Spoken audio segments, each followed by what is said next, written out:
Record al rei en Joan I, fundador dels Jocs Florals.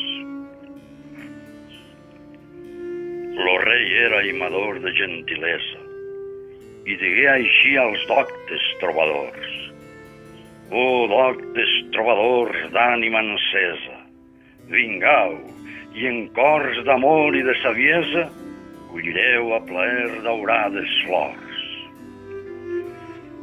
Endreçà complaguda la regina als trobadors los ulls angelicals.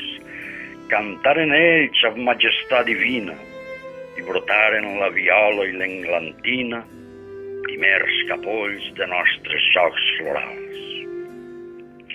La fe ardenta, la pàtria ben amada, l'amor, flama vital de l'esperit, foren llavor de l'abundant florada que amb eterna flairor deixà embaumada eixa història plasent que veu sentir.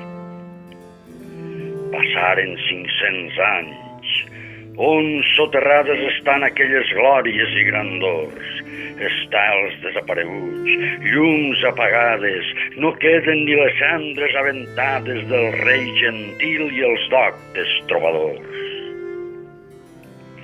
Però entremig de runes i de cendres, de pobles morts i d'enderrocs trencats, com en bosc secular brollen i estendres vem al sol d'abril los remells tendres de primerenques flors engarlandats.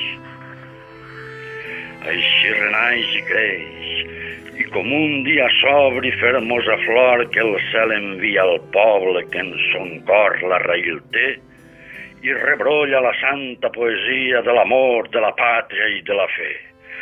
Sens fi rebrollarà quan tots els greures del temps traïdor segellen nostres llavis. Al cant uns altres llavis s'obriran i les dolces cançons dels nostres avis los fills dels nostres fills repetiran.